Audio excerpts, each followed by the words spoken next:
গতকালই আমি বলেছি পশ্চিমবঙ্গে যে সরকারটা আছে এটা জঙ্গিদের সরকার। এর মুখ হচ্ছে সিদ্দিকুল্লাহ চৌধুরী, ফিরাদ হাকিমরা, জাভেদ খানরা, আর এর মুখোশ হচ্ছে মমতা ব্যানার্জি। এটা স্বাভাবিকভাবে নিষিদ্ধ সংগঠন সিমির প্রতিনিধি হাসান ইমরানকে যারা রাজ্যসভায় পাঠায়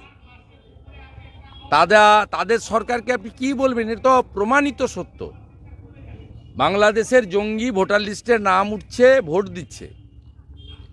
পশ্চিমবাংলার সচেতন জনগণকে বলবো যে যারা ভারতপ্রেমী জনগণ, রাষ্ট্রবাদী জনগণ, তাদের ঐক্যবদ্ধভাবে এই বাংলায় এই সরকারকে, জঙ্গি সরকারকে উৎখাত করতে হবে নিজেদের এবং পরিবারের এবং বাংলার সার্বিক নিরাপত্তার স্বার্থে। নইলে আগামী দিনে বাংলায় কোনো নারী, কোনো শিশু সুরক্ষিত নয়। শতছিদ্র বাংলার বর্ডার, দীর্ঘ এলাকাতে জমি দেয়নি, বেড়া দেওয়া যায়নি, তাই প্রত্যেকের মধ্যে আতঙ্কের পরিবেশ। আমাদের সঙ্গে তো দু চারজন সিকিউরিটি থাকে, ওদের সঙ্গেও থাকে যারা আমরা পদাধিকারী, এমপি, এমএলএ ইত্যাদি। কিন্তু সাধারণ মানুষ কোথায় যাবেন? তাদের নিরাপত্তা কে দেবে? খুব আতঙ্কের পরিবেশ বিরাজ করছে।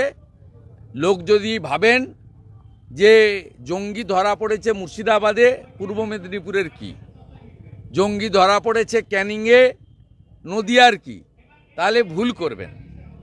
বাড়ির দুয়ারে এসে গেছে।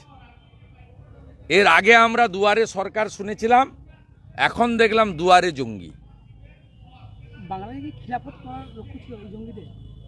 বাংলাতে খিলাফত করার লক্ষ্য ছিল এই জঙ্গিদের? খিলাফত আমি বুঝি না ঠিক, উর্দু ভাষা, আমি বাঙালি। আমি যেটা বুঝি সেটা হচ্ছে বাংলাকে বাংলাদেশের সঙ্গে যুক্ত করে ইসলামিক স্থান করার পরিকল্পনা এদের ছিল। জঙ্গিদের কাছ থেকে জানা গেছে যে দুবাই থেকে টাকা আসতো জঙ্গিদের চাঙ্গা করার জন্য, আমাদের তথ্য উঠে এসছে। এই বিষয়ে কি বলবেন? এর উত্তর মুখ্যমন্ত্রী এবং তার ভাইপো দিতে পারবে। মুখ্যমন্ত্রী যতবারই বিদেশে গেছেন, দুদিন করে দুবাইতে থেকে গেছেন। আর মাননীয় ভাইপো বছরে 3 বার আমেরিকা যান, দুবাই হয়ে যান, আবার দুবাই হয়ে ফেরেন। দুবাই তো আমরা যাই না, জানিও না কিভাবে কোথায় ঢুকতে হয়, বেরোতে হয়। পিসি জানে আর ভাইপো জানে।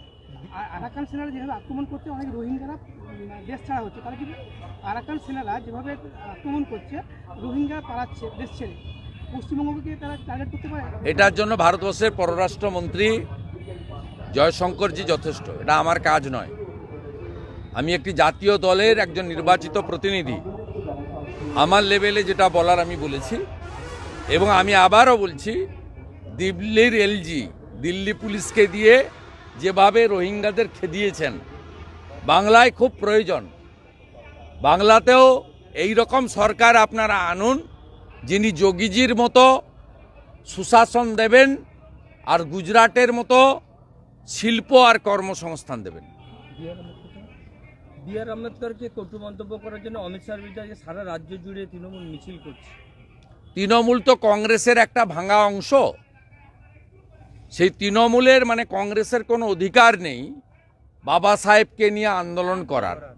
তার কারণ বাবা সাহেবকে 2 বার লোকসভা ভোটে হারিয়েছিল কারা? কংগ্রেস। বাবা সাহেবকে আইনমন্ত্রী থেকে পদত্যাগ করতে বাধ্য করিয়েছিল কে? কংগ্রেস। ভারতরত্ন দিয়েছে কে? ভারতীয় জনতা পার্টির নেতৃত্বাধীন কেন্দ্রের এনডিএ সরকার। অতএব বাবা সাহেবকে যারা অপমানিত করে লোকসভাতে জিততে দেয়নি, তাদের মুখে বাবা সাহেবের বন্দনা মানায় না। ভারতীয় জনতা পার্টির নেতৃত্বাধীন অটলজির সরকার, মোদিজির সরকার প্রকৃতপক্ষে বাবা সাহেবের সম্মান, তার যে উচ্চতা, সেটা রক্ষা করার জন্য তার নীতি আদর্শ নিয়ে কাজ করেছেন। আর কংগ্রেসের মুখে এসব বড় বড় কথা মানায় না। কংগ্রেসের 50 বছরের রাজত্বে 77 বার সংবিধান সংশোধন করেছেন। অতএব কংগ্রেস বা কংগ্রেসের ভাঙা অংশ তৃণমূল, তাদের মুখে এসব জিনিস মানায় না। আর পশ্চিম বাংলায় সবচেয়ে বেশি অত্যাচারিত তফসিলি সম্প্রদায়, সবচেয়ে বেশি অত্যাচারিত। কালিয়াগঞ্জের রাজবংশী কন্যা, হাঁসখালির দলিত কন্যা, কুলতলি জয়নগরের মৎস্যজীবী পরিবারের দলিত কন্যা, এরা আক্রান্ত হয়েছে জিহাদিদের দ্বারা। আর এই জিহাদিদের সরকার হচ্ছে মমতা ব্যানার্জির সরকার।